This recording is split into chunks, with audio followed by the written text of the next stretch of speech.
Өнөөдрийн ээлж дээрээ гараа Баян зүрх дүүргийн Open Hub дээрээ за жижиг дунд үйлдвэрлэл эрхлэгч за ээжийн гэрийн борцог брендийн үүсгэн байгуулагч бод гэрэлтэйгээ ингээд ярилцах гад ирсэн байна. За миний урилгыг хүлээж авсан бод гэрэлтэй маш их баярлалаа. Баярлалаа. За өнөөдрийн хоёулангийн ярих сэдэв бол ер нь одоо бид нэр жидүү гэж ярьдаг. За жижиг ийм бизнес эхэлж байгаа хүмүүсийн одоо анх эхлэхдээ юу анхаарах хэрэгтэй байдгийг, ер нь бэрхшээл юу байдгийг гэд яг энээс хоёлаа эхэлж ярих гэж байна, тийм ээ. За тэгээд бодооч одоо чиний одоо эхэлж байгаа би одоо нөгөө жижиг дунд үйлдвэрлэлийн юу бол одоо энэ ээжийн гарын борцог хэмээх энэ одоо бүтээгдэхүүн байж байгаа. Ер нь анх одоо энийг яг яаж эхэлж яваа гэдгээс хоёлаа эхлэе, тийм ээ. За сайн мэцхан уу. Би анх эхэлж үйлдвэрлэлээ эрхлэхдээ ажилгүй байжгаад за тэгээж нэгдгүүд энэ үйлдвэрлэл эхлэх нь хоёр шалтгаантай байсан. Нэг нь болохоор миний мөрөөдөл байсан. Нөгөөх нь болохоор бас яг өөрийнхөө чаддаг зүйлийг хий гэж бодоод би чинь өсөх хүүхдтэй айлын дунд охин манайх чинь тухайн үед 90-ад он 80-ад оны сүүлээр 90-ад оны ихээр бас л хоолонд гурилбуудаа бас илүү байсангүй ядуу биш ч гэсэн угаасаа олдцох хүртээмжин тийм нийтээрээ тийм байсан шүү дээ өөр нь тий. Тэгээд би бага ахтаа мөрөөддөг байсан. Ста нэг эхэл борцогтой айл олон доо тий. Өглөө орой ямар ч үед борцог тавган дээр бэж идэл тий би тийм л айл ихнэр болно доо гэж боддог байсан байхгүй юу. Энд чи миний мөрөөдөл байхгүй яасан. Тухайн юм хүүхдийн мөрөөдөл тий. Тэгэд манайх ч бас олоолаа болохтор ээж төмпөн дөрн борцог хийн байна л та тэгтээ дороо тий суугаад босготол бараг тэр чин талдаа авчиж байгаа юм чинь тий. Тэгэхээр борцог гэдэг юм чи тийм их миний хувьд бол их л бас боломжийг хэрэглээ юм шиг санагддаг байсан. Тэгээ тэргээрээч би борцог хийгээд одоо бол өдөрт нэг ойролцоогоор 4,000 кг борцог одоо 4 салбартаа үйлдвэрлэж гаргадаг. Сарын дундаж борлуулалт бол нэг 100-аас 120 орчим сая төгрөгийн борлуулалт. Төдий хэмжээгээрээ бас устдаа татвараа төлөөд бас ажиллаж байгаа хүмүүсийнхээ арга энэ одоо орлогынх нь их өсвөрийг бий болгоод бүгдийг хангахгүй ч гэсэн тий сэтгэл хангалуун юм ажиллах нөхцөлийг бүрдүүлэх гээл хичээгээл явж байна. Энийг болохоор би анханасаа нөгөө орлого бизнеснээ баяжиг гэсэн бодлоор бол эхлэегүй. Энийг зүгээр нэгдүгээрт бодож ирснэ хий, чаддгаа хий гэж бодож одоо тэг эхлэлтэй эхэлсэн гэх юм уу? Яг одоо яг анх эхлэхдээ ер нь яг яаж эхэлж юм? Яг анх эхэлж эхлэхдээ манай үе төрсөн хоёр эгчтэйгээ эхэлсэн. Тэр манай нэг гэрт амьдардаг Монгол гэрт. Тэгэхээр нь борцог хийя гэсэн. За нэг 2-3 кг орчим гурилуу зуураад гуруулаа чадна штэ. Тосоо халаагаа тогоон дээрээ. Тэгээ борцгоо хийгээд. Тэгэн гутаа нэг бас чамин юм хийх гээд амьдаа нэг юм цаасан савн савлаад. Тэгээд тэр чинь ингээ битүү цаасан савндаа ингээ цонх хийгээд тэрэн дээрээ цонх чи уутараад ялгар цаасаар тий уут хийгээд тэргээ ингээ наагаад нэр өгөөд ээжийн гарын борцог. Манай ээж чинь дандаа борцог хийж бидэрт өгч бидний чи идүү болгодоо шүү дээ. Тэгээд тэрийгээрээ л нэрлсэн. Тэгээд 8 ширхэг борцог хийж аваад 8 уут борцог хийж аваад эгчтэй 2 машинтай 2 тишээ 4 борцог аваад дэлгүүр хайлаа. Нөгөөтгөө зархаж байгаа одоо. Тэгээд улаастай хожир болонгаар нэг 2 дэлгүүрт өгөөд тавиад үдсэн. Мэдээж ахаа амтлагаатай явсан.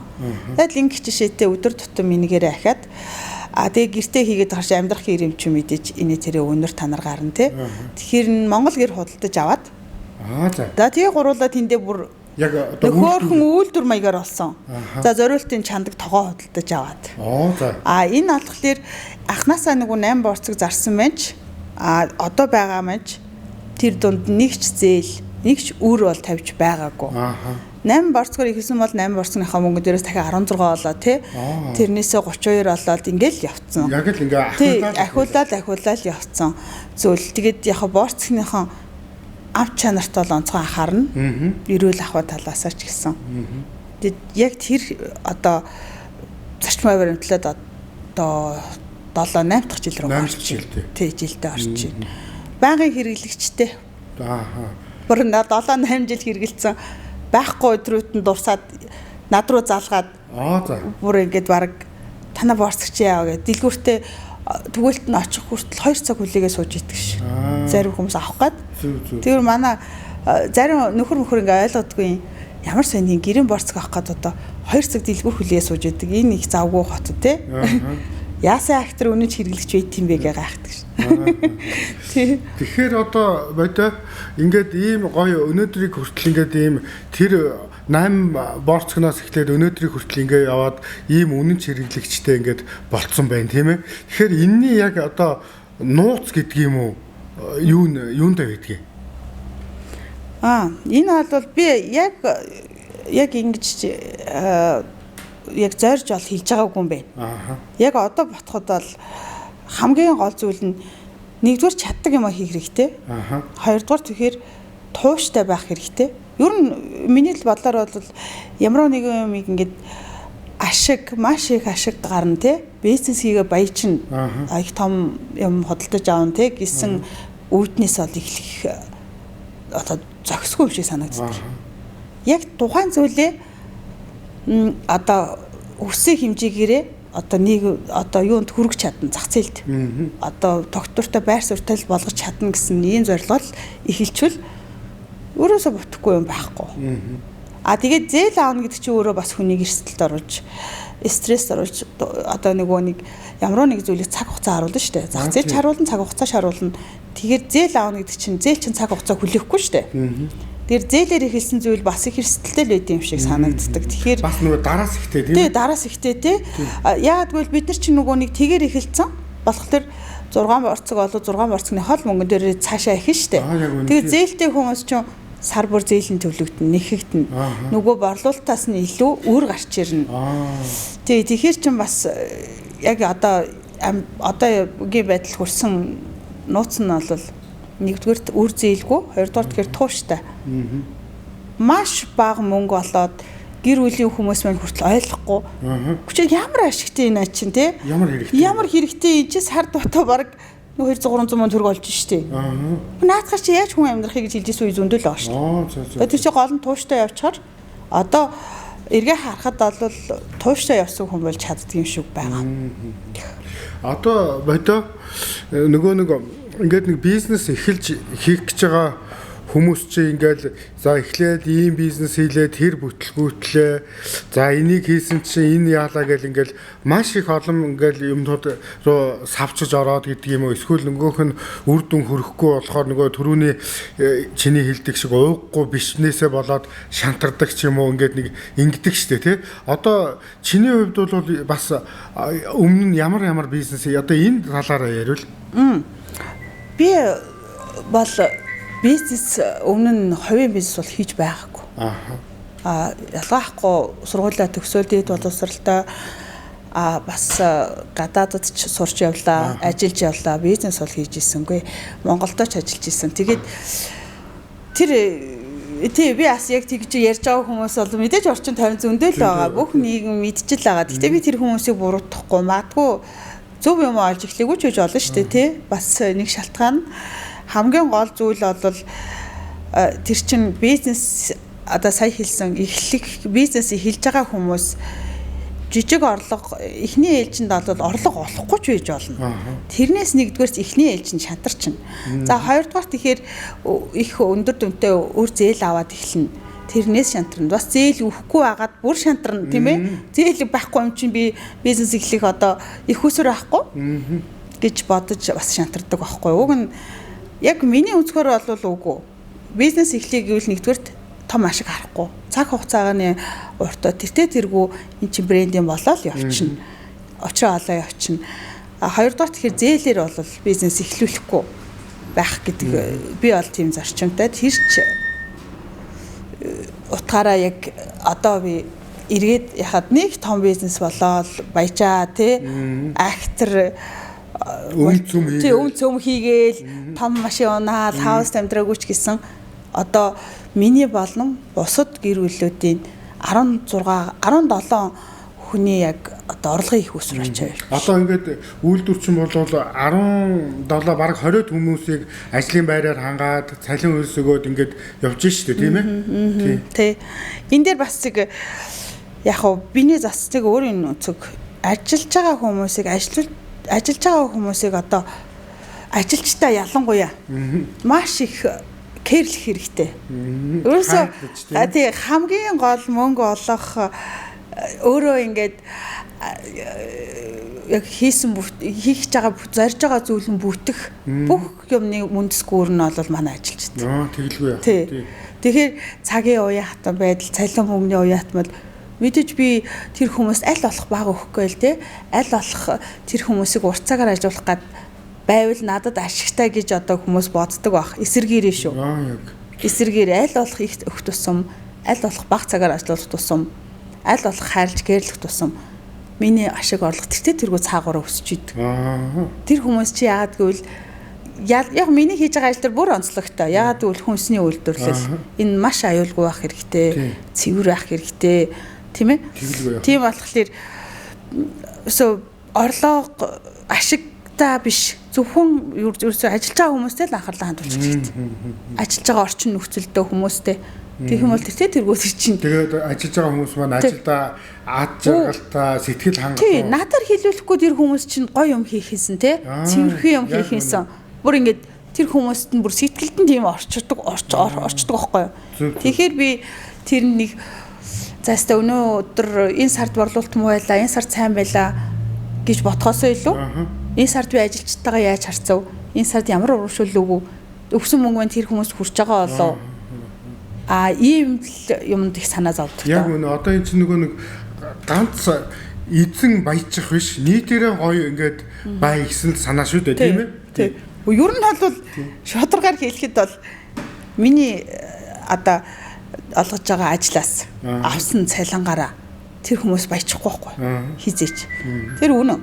Гэхдээ зүгээр амьдралдаа одоо оролцоод тэгээд нэмэр болгооз орлогын их усрээ бүрдүүлж байгаа бол аз жаргалтай баймаар нь штэ. Цаг хугацааг аз жаргалтай өнгөрөөмөр энэ тайван сайхан уран зоригтой өнгөрөөмөр нь штэ тий. Одоо ажил дээр ирээд нэг 5 6 цаг ажиллахад мөнхийн шалгалт хяналт эсвэл бол зэмлэл дунд тий зэмлэл дунд байвал тэр хүмүүсээс чинь юу гарах юм? Тэр хүмүүсээс юм гарахгүй бол надад юу яг үнэ наалтах юм. Үтэмж юу ах вэ? Тий. Тийм. Би бол тэгжил боддөг шүү дээ. За яг үнэ. Миний л бодол шүү. Тийм ээ. Одоо хоёулынгийн саяны яриан дээр ингээд ажилтнууд, ажилчдаа ингээд кэрлж, хайрлж тэднийг ингээд халамжлах ёстой гэдээ бас ярьдлаа шүү дээ, тийм ээ. Энэ дээрээ бас жоохон хоёлоо арай дэлгэрүүлээд яриул бас. Ер нь яаж кэрлэх ёстой гэдгийг ер нь одоо удирдахч захирал үү? Энэ ал яг одоо миний л өөр дөрөө хэрэгжүүлж байгаа арга шүү. Би бол нэгдүгээрт ажилчтай яг одоо орж байгаа орлогынхоо өдөрт хэдэн борцыг хийж байгаа бол нэг бишэрхэг борцогтуудын тэдэн төгрөг одоо ингээд нийт хэдэн хувиар ингээд чи цалинжиж байгаа шүүгээд цалингийн 7 хоног бүр өгдөг. 7 хоног бүрийн одоо хагасаа өдөр ч юм уу те 14 болохоор бас арай жоохон уртчих гад байгаа юм шиг. Тэгэд сард тэр хүн чи 4 удаа цалин авахар сумар кайфтай байдаг аахгүй тий 4 удаа авна гэдэг чинь 2 удаа авснаас арай л кайфтай байдаг аахгүй. Тэгж би нэг тим менежмент бол ашигладаг. За хоёрдугаарт нь болохоор юу яадаг аахгүй. Цагийн хувьд чөлөөтэй. За. Өөрөө цагаа зохицуулаад ажиллана. Одоо бид нэр чинь 8 цаг гэл нам суудаг шүү дээ тийм ээ. Тий. Одоо тухайн хүн өдөрт нэг 120 мянган төгрөгийн ажил хийлээ гэж бодъё л доо. За тэр 120 мянган төгрөгийн ажил хийхин тулд нэг норм ойролцоогоор нэг 5-6 цаг ажил хийдэг байхгүй. Тэр нь өөрөө. За магадгүй тэр хүн одоо тэр өдөр бас нэг ачаал бахта, ядралт бахта, тий арга гэр нэг айгу асуудалгүй хошиг байвал дабл хийж болно тийм ээ. 75%-аар хийж болно тухайн ажлаа. Тэгээд нөгөө нэг тийм байдлаар цагийг нь хувь зохицуулт хийгээд өгцөн. Заавал өглөө 9-өөс орой 6-5 цаг хүртэл хүн ажиллахгүй шүү дээ. Гэхдээ хүн ажиллахаар байвал өглөө үүрээр 4 цаг ч юм уу 3 цаг ч юм уу ажиллаж бас болно шүү дээ, тий. Тэр тухайн хүмүүсийн л асуудал. Тэгээд нөгөө нэг яг хөө энэ менежмент хийхэд нэг онцлог тал байгаа юм л да. Тэр нь юу гэхээр одоо нэг өдөрт үйлдвэрлэж гарах нийт бүтээгдэхүүнүүдийг олон салбар дээр хийдэг. Цөөхөн хүн баг болж ажилладаг. Одоо 2-4 хүн. 3 байна, 4 байна тий. Тэр цөөхөн баг болж ажиллаад байгаа хүмүүс чи өөрөө нөгөө цагийнхаа менежментийг зохицоод хоорондоо хийх боломжтой байхгүй тий. Хүүхдээ зөөдөг ээж байна. Тийм ээ. Эсвэл гэртээ хүүхдээ асардаг ээж ч бас байгаа шүү дээ. Тэгээд олон салбар гээд байгаа нь болохоор тухайн нөгөө ажилчдынхаа ажиллах боломжтой объектт гэсэн үг байхгүй юу. Түүнээс биш одоо хаваас баян шөнөөс ирээд офицерт ажил гэдэг ч юм уу. Ийм нөхцөл бүрдвэл бас хийцэн үгүй тэр хүн бас хийгээ сурцсан одоо 6-7 жил ажилласан хүмүүс ажиллаад ямар л шүү дээ. Тэ? Тэгэн 30 одоо нөхцөл өөрчлөгч болно шүү дээ. Баян шөрөө шилждэг ч юм уу тий. Тэгвэл окей тэр объекттэй ажиллана. Асуудал байхгүй тий. Энийг л би одоо ажилчтайгаа кэрлж байгаа зүйл болов. Тэгэхээр бодё одоо танаа үйлдвэр чи ингээд нэг газар том үйлдвэр гэхээсээ илүү ингээд салбарлаад байна гэсэн үг шүү дээ тийм үү? Тий. Яг зөв. Би нөгөө салбарлаад байгаа учир нь болохоор томроод амар баяжаад олон салбартай болоод байгаа юм биш. Зүгээр тэнд менежмент хийж байгаа ухааныхаа хэрэг. Тэр нь юу гэхээр ажил одоо жишээ их зөвхөн 16 гэж бодъё те. Би ингээд манаас одоо өвөн салбар байдаг гэж бодъё. Тэнд би 15 6 хүн ажиллуулна гэвэл тэнд 15 6 борцог шарах хүн олдох магадлал бага. За байгаа. Гэхдээ надад болохоор яг ийм үнэн ч ажиллах хүмүүс хэрэгтэй гэхэд би сая хэлээд байгаа шүү дээ. Тэгэхээр чи одоо надад нэгдүгээрт ажиллах хүч олж авахд айгүй юутай. Давуу талтай. Тэгээ олон салбар нээхээр тий тухайн байршилд нь ашиглаж болно. За хоёрдугаар тэгэхээр нэг том үйлдвэр те хүчин чадал, тог, ус хангамж гээд энэ бүх амар том асуудлуудыг нүсэр зүйлийг би жоохон төсрөөр ингээд шийдэд байгаа байхгүй. Жижиг цэхүүд Баян Ошуунд байна, Хужир уланд байна, Шар аданд байна, Төв аймгийн Борнуурт байна. Тэгээд түгээхэж гэсэн амар. За офицераас очиод Баян Ошууны орчим орион те одоо 21-р хороололт юм уу түгээх баг очиж хахад төгжрэлд одоо шүн болчихно тест баг те. Тэгэхээр чин тэндээ түгээгчтэй тэндээ үйлдвэртэйгээ үйлдвэрээсээ гараад тэгэж хэрэглэгчдийн гарт шинээр очино. Тэгэд яагаад бас ингэж давчуу яаж байгаа юм хэр чин яг борцог гурилан бүтээгдэхүүн мэдээж лабораторийн хүнсний лабораторийн шинжилгээгээр ороод тодорхой хадгалах хугацаа горим бол байгаа. Тэгэхдээ би тэн дээрээс өөрөө нэмхэн өөрийнхөө юугаа одоо яг уламжлалт практик одоо дадлага туршлагынхаа үүднээс би өөрийнхөө борцгийг манай борцгон дээр хараараа 5 хоног гэж байгаа заяа. Яагаад тэгэхээр 5 хоног энэ муудахгүй. За 5 хоногоос хитрээд 10 хоног болсон ч муудахгүй. Хүний эрүүл мэндэд тийм хортой зүйл болохгүй. Тийм орц байхгүй. Тэгэхдээ 5 хоногийн дараа яах вэ гэхээр би өөрөө ч надад хэрэгэлдэг юм чинь жоохон арга нь хатна тийм ээ. За бүр ингээд уутнаас нь гаргачвал бүр гатуу болчихно. Тэгэхээр чи нөгөө хэвийн хэмжээний миний хүсээд исэн миний багтаа идэж өссөн борцгны чамд өөрчлөгдөж байна. Яг үнэ тий. Тэгэхээр нөө худалдаж авч байгаа 5 6 жил одоо манайхаар дандаа өшөж байгаа хүмүүс чинь бас тэр хүмүүсийгээс гомдоо мөрөг шүү дээ. Тэ? Одоо хэрэглэгч хаан гэдэг шиг ер нь бол тэгээд тэрэндээ таруулж ийм олон газар хийж байгаа менежмент хийж байгаа тийм учиртай байхгүй. Яг тухайн нөхцлөөсөө шинээр гараад шинээр хурдан шурхаа түгээгдээд явна. Тийм байна. Одоо ингээд бизнес чи ингээд гоё тогтоод гоё явж гэн тийм ээ. Мэдээч ингээд бизнес хийж байгаа хүн бол цаашдаа бизнесээ өргөжүүлээ, томруулъя гэсэн ийм зорилго, бодол ямар ч бизнес хүнд байдаг тийм ээ. Тэгэхээр энэ тал дээр яг ер нь цаашдаа ямар бодолтой байгаа вэ гэж асууя. Энэ борцгийг хийж эхлүүлээд яг өөрөө хийгээд эхлээд одоо цаг хугацаа ер нь бол харуулт юм тууштай явсных. Одоо бол ерөнхийдөө гайгүй голдрлоо олох төвшөндөө явж байгаа. Тэр энэ юу ихээр одоо ингээд 4 5 газар салбар нээгээд би тэр бүхнийг би ингээ хариуцаал өдөр тутамдаа яваал те шалгаад байдгүй. Миний одоо гол баримтлаг баримтлал бол анх эгэлж би тэр гэрт 8 ширхэг борцог хийжсэн шиг яг тэр технологиг, яг тэр арга барилыг дараагийн ажилчдаа сургадаг байхгүй. Одоо яг миний ажлыг хийж байгаа хүмүүст тухайн борцог одоо би тэгэхгүй болоод би өөрөө ганцаараа шараад өөрөө ганцаараа түгээгээд энэ чинь бол бизнес биш шүү дээ. Энэ чинь би эхлэл байсан. Тий эхлэл бүхэл эхлэл тэгж эхэлнэ. Тэгтээ тэр үедээ би борцог шарж ингэж гутраагүй. Тэгээд одоо болохоор одоо байгаа салбарууд маань нэг 4 газар салбарлалцсан ажиллаж байгаа. Энэ салбарууд маань өөрөөсөө хариуцсан хүмүүс байгаа. Мэдээж маш ихтгэл даасан баталгаатай хүмүүс байгаа. Тэгээд нийт одоо борлуулалт түгээлт хариуцлага бүх одоо эрүүл ахуйн талаасаа бүх зүйл бол над дээр хариуцлага явж байгаа. Энийгээ би илүү өргөжүүлээд олон айл, олон өрх, тий олон ийм яг үндэсний үйлдвэрлэлээ дэмжиж хийгээсэн ийм үр зээл нь дурггүй ийм хүмүүсийг би хинч байсан. Юусе одоо ингээд яг баталгаатай одоо амт чанарыг нь те асуудалгүй ингээ хийгээ явчихна гэсэн хүмүүсийг бол бүр илүү өргөжүүлээд одоо энэ гэрийн борцог гэдэг чи яг яс юм дээр жоохон хүүхэд итгэж настай хүн итгэж хамгийн өндөр хэрэглээтэй байдаг шүү. Та нар магадгүй бас авч итгэл байх тий. Тэгээ би энэ борцог хийж явах цаанд 2 хүүхдэд төрүүлж өсгсөн. Тэгээ манай хүүхдүүд бол ерөөсөө юм ингээл барьж эхлэх үеэсээ л амдаа энэ гэрийн борцог өгүүлчихдэг. Хахгүй, таасрахгүй жижигхэн юм хуруу хэлбэрээ хийдэг болохоор хүлхээл ингээл яачдаг.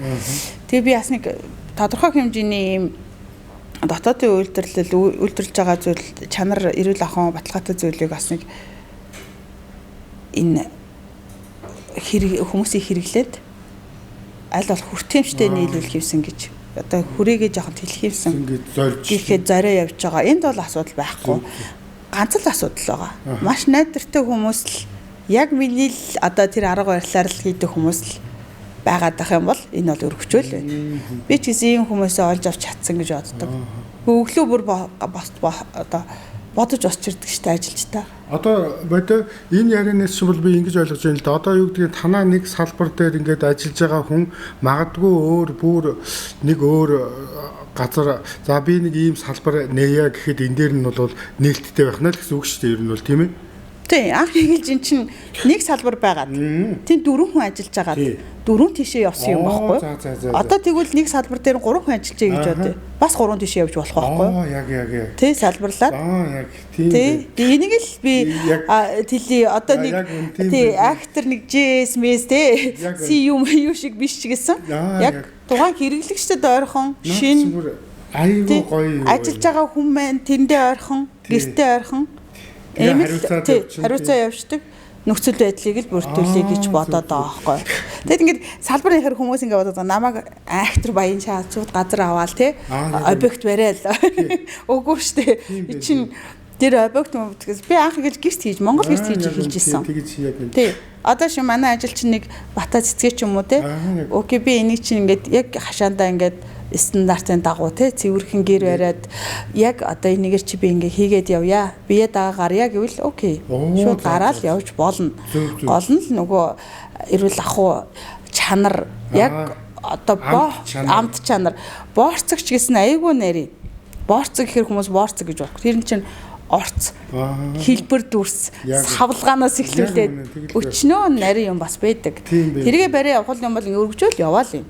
За ястай гоё юм байна бодоо. Тий, тэгээд одоо зөвхөн нөгөө би биш бид гэсэн энэ гоё сэтгэхүүгээр ингээд бизнес хийгээд ингээд өнөөдрийн энэ төвшөндөө ингээд гоё нийгэмдээ гоё үлгэр дуурайл ингээд явж байгаа бодоо. Өнөөдөр миний урилгыг хүлээж аваад ингээд энэ өөрийнхөө бизнесийн нууц, ноу-хау, менежментийн талаар илэн далангуй ингээд ярьсанд маш их баярлалаа. Тэгээд цаашдынх нь ажилд, амьдралд, энэ бизнест нь маш их амжилт, дэлгэрлийг ингээд хүсэн өрөөё. За, стойк баярлалаа. Би бас яг ингэж чамаа ингээд зорж ирээд ярилцсан гэж бодоогүй. Ийм юм яринч гэж бодоогүй борцогныхаа тухай. Тий, бодоогүй явж исэн чи яг бодоод ингээд нэг ч би тийм актер стратеги төлөвлөгөө те албан ёсны биш гэсэн яг байгаа нөхцөл байдлаа ярьсан чинь нэр ярих юм бас их байд юм бэ. Өшөөч бас байж шүү. Тий. За баярлалаа. За стойк баярлалаа тий. За